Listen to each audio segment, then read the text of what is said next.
Bueno, hoy empezamos una nueva unidad, cambiamos ahora totalmente el foco y nos vamos a dedicar a los líquidos corporales y cómo están compuestos para entender un poco lo que vamos a desarrollar en las 3 clases sucesivas, que es hablar de los compartimentos en nuestro organismo.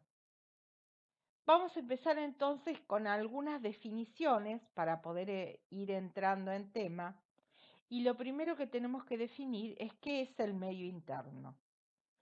Medio interno fue definido como, dijo Claude Bernard, que fue el primero que habló de lo que es el medio interno, que es como un mar interior que baña las células. Es decir, el concepto es, todas nuestras células están rodeadas por un líquido en general.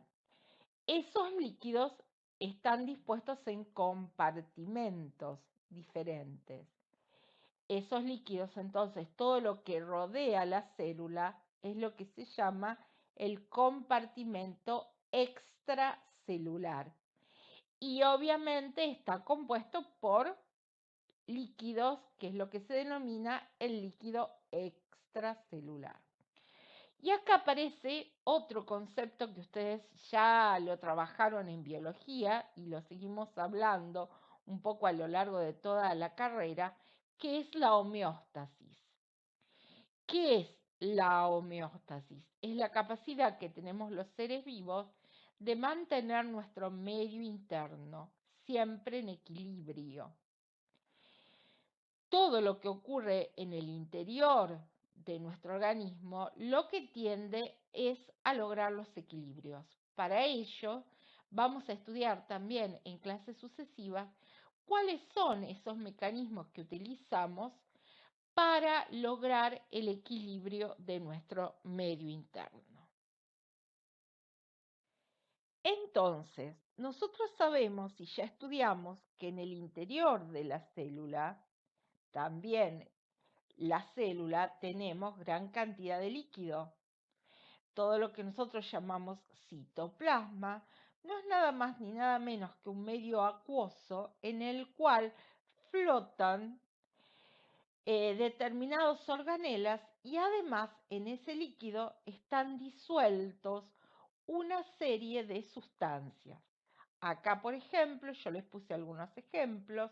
Tenemos potasio, magnesio, fosfatos, proteínas, sodio, cloro, hidrógeno, oxígeno, glucosa, ácidos grasos, aminoácidos, dióxido de carbono. Todo eso conforma nuestro interior. Son sustancias que están disueltas en lo que se llama el protoplasma, la parte líquida de nuestras células. Ahora bien, ¿qué es lo que ocurre en el exterior de la célula? Bueno, acá ustedes tienen en este esquema cuáles son esos elementos que nosotros vamos a encontrar o sustancias que vamos a encontrar por fuera de la célula, en lo que llamamos el líquido extracelular. Acá ustedes tienen la mayor parte de las sustancias más importantes que conforman tanto el líquido extracelular como en el interior de la célula. Por ejemplo, muy importante, el sodio. El sodio en el líquido extracelular se encuentra en una cantidad aproximada de 142 miliequivalentes. Fíjense ustedes que en el interior de la célula la cantidad de sodio que tenemos ronda los 10 miliequivalentes. Entonces, fíjense ustedes la diferencia en la cantidad de sodio, la concentración que hay fuera de la célula respecto a dentro de la célula. Otro ion muy importante es el potasio. Afuera, en el líquido extracelular, nosotros tenemos aproximadamente 4 miliequivalentes de potasio. Sin embargo, en el interior de la célula, que también es un líquido, tenemos 140 miliequivalentes. Ya vamos a ir viendo, desgranando, tanto en esta clase como en la clase siguiente, cuál es la importancia de que haya concentraciones tan diferentes de estos iones fuera de la célula y adentro de la célula. Ahí tienen el líquido extracelular, el intracelular. Muy bien. Y esto sería un resumen de lo mismo, pero para que se los traje para que vaya quedando claro el concepto. Cuando nosotros hablamos del líquido extracelular, recuerden, líquido extracelular es todo lo que está por fuera de la célula. Ahora bien, ese líquido no está solo en un lugar, sino que está en distintos compartimentos. ¿Cuáles son? Por un lado, el intersticio. Intersticio es todo lo que rodea la célula. Y el intravascular, es decir, adentro de nuestros vasos sanguíneos. En general, nosotros al líquido extracelular, todo lo que está por fuera de la célula, lo dividimos en grandes grupos en intersticial, que es el que rodea directamente a la célula, e intravascular, el que está dentro de los vasos sanguíneos.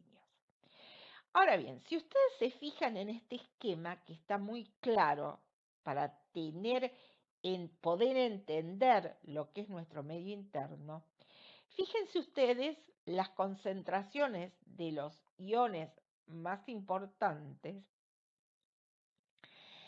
Fíjense, por ejemplo, qué pasa con el sodio en el líquido extracelular y en el intracelular. En el líquido extracelular dijimos como promedio hay unos 140 miliequivalentes por litro de sodio. Adentro de la célula hay aproximadamente unos 10, es decir, que hay una diferencia muy grande. Igual fíjense el cloro. Yo tengo mucho cloro en el líquido extracelular y tengo poco cloro en el interior de la célula. Respecto del potasio, el otro ion muy importante, recuerden que en el ionograma, en el laboratorio, nosotros medimos sodio, potasio y cloro, porque son los tres iones que al médico más le interesa para saber cómo está el medio interno de su paciente. El cloro también tiene la característica de estar en elevada concentración fuera de la célula y muy escaso en el interior de la célula. El otro factor importante que ustedes tienen que tener en cuenta para poder entender todo esto es qué pasa con el agua. Fíjense ustedes ahí que en realidad las cantidades de agua en cada uno de estos compartimentos se puede decir que están equilibradas. Es decir, nosotros tenemos contenidos de agua muy similares en los distintos compartimentos. ¿Sí? Más que cantidades, la idea es que hay un flujo constante de agua entre los distintos compartimentos. Esto también es muy importante, después lo vamos a ir viendo el porqué. Muy bien. Entonces, el concepto es, nosotros en nuestro interior estamos en un medio acuoso, básicamente. De hecho, más del 60% de nuestro peso corporal es agua. El agua es fundamental en nuestro organismo. ¿Por qué? Primero, aporta líquido a lo que son las secreciones glandulares. Es el solvente para las reacciones químicas que ocurren en el interior de nuestro organismo. Recuerden que todas las reacciones químicas son en medio acuoso. Es el medio de transporte porque todas las sustancias que tenemos en nuestro interior están disueltas en agua, transportadas por el agua. fundamental también para muchos procesos que ocurren en nuestro organismo, como la digestión y la absorción de los nutrientes. Fundamental porque se hace en un medio acuoso.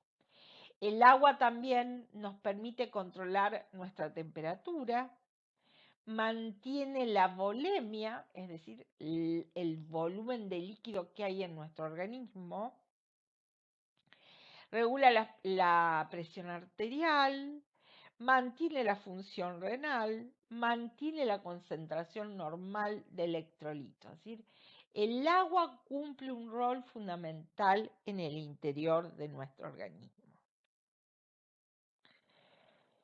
Entonces, el agua, porque básicamente los líquidos corporales, nuestro líquido es agua, básicamente, se va a distribuir entre estos tres compartimentos: el líquido intracelular, el intersticial y el vascular. Ahí ustedes tienen en un color como tirando al púrpura lo que serían las células. Entonces el líquido que está dentro es el intracelular. Rodeando a todas las células hay un líquido y se llama intersticial, y lo que ustedes ven ahí pintado de rojo es el intravascular, el de nuestros vasos sanguíneos.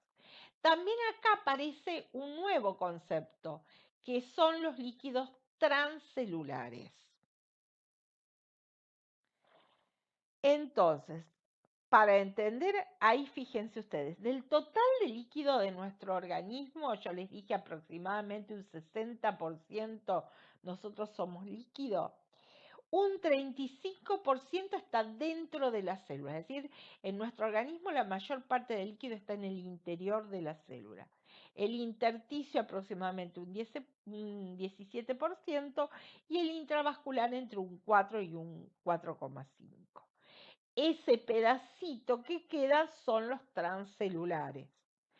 ¿Cuáles son los ejemplos? Ahí le puse de transcelulares: el líquido amniótico, el líquido cefalorraquídeo, las secreciones gastrointestinales, los líquidos oculares y lo que llamamos los espacios potenciales.